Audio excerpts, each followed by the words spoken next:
course, he writes for CBSSports.com. He lives in Miami, has his own radio show in Miami. What's tonight going to be like with Dwyane Wade in a Bulls uniform? Different, very different, and I think that it's going to be very celebratory here at the beginning.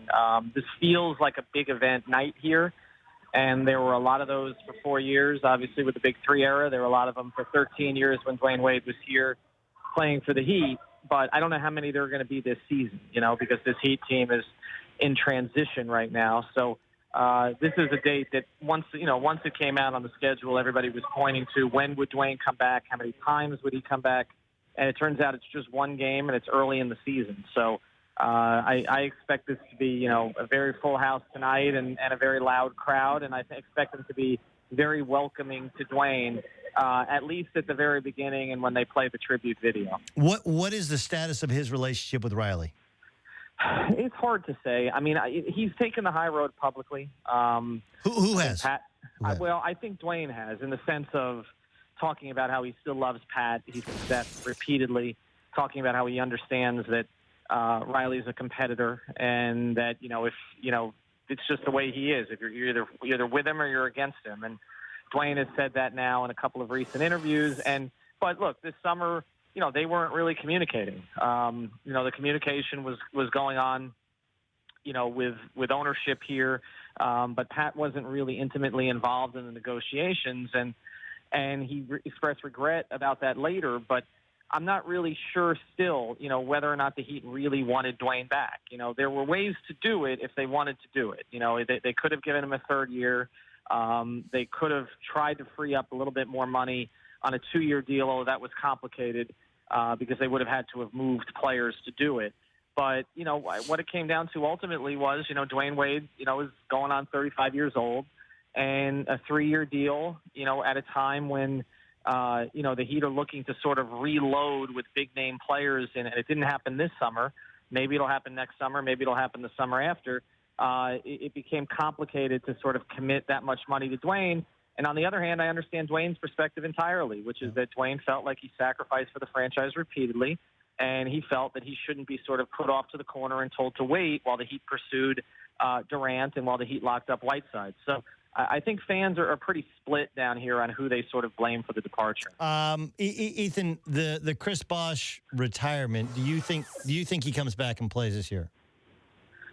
Wow. This year, I mean, again, the question is you've got to find a doctor who's going to clear him. And, he found somebody that he thought would clear him. The Heat say that they were working in concert with the Bosh camp. Obviously there's been friction there also.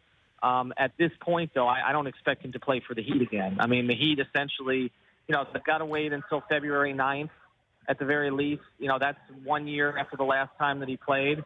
And once that, once that situation plays out, Doug, then there are some repercussions to the Heat if Chris ends up playing again. Because if he plays 25 games for another team, then the salary cap money goes back on the Heat's books. So I don't anticipate that Chris is going to play for the Heat again.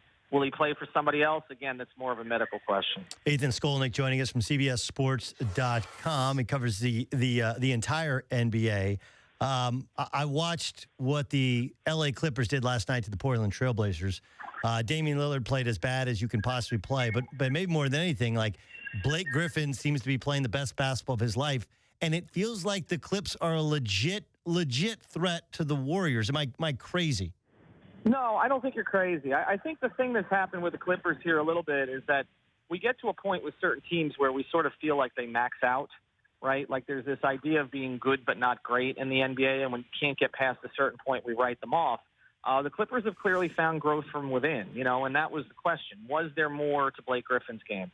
Was there more to DeAndre Jordan's game? Would they be able to supplement with a better bench? The bench is better than it's been recently also. So, I think adding Maurice Bates is something that's going to pay off over the course of the season, having a big who could score, which is something that they haven't had. So, I think that they're legit. There's no question about it. I mean, look, we talked before the season who can win a championship.